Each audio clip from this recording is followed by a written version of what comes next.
So what you can also do in DeepSeek is you can give a particular content to it, and then you can go ahead and ask things out of that particular content as well. So to do that, if I were to go ahead and let's say, for example, go into Wikipedia, I can go ahead and search for a particular content that I like to get some info from. So let's say, for example, I'm going to go ahead and say quantum computing, let's say, for example, and I got some content right here.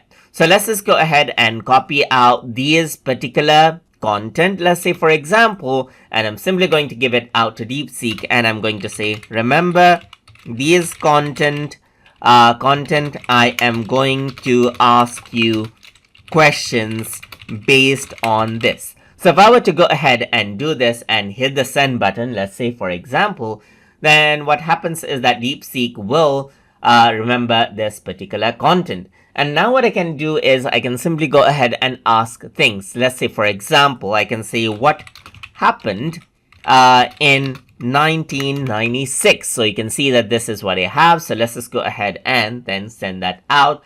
And then what happens is that it'll take that particular content and it says in 1996, two significant events occurred in the field of quantum computing. And you can see that it listed that out right here, just like this.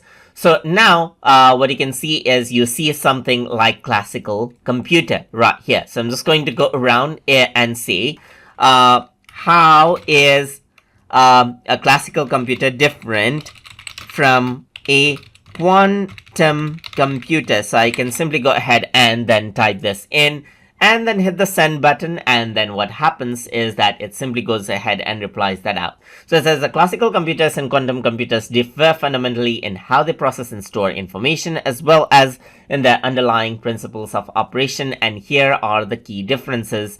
And you can see that this is what you have right here. So you got the classical computer, quantum computer, and based on the information that I gave earlier, you can see that all of it is listed. And that is how you can go ahead and give out contents to DeepSeek and then ask questions out of that easily. So hope you guys learned something as always. And as always, please like, comment, share, and subscribe.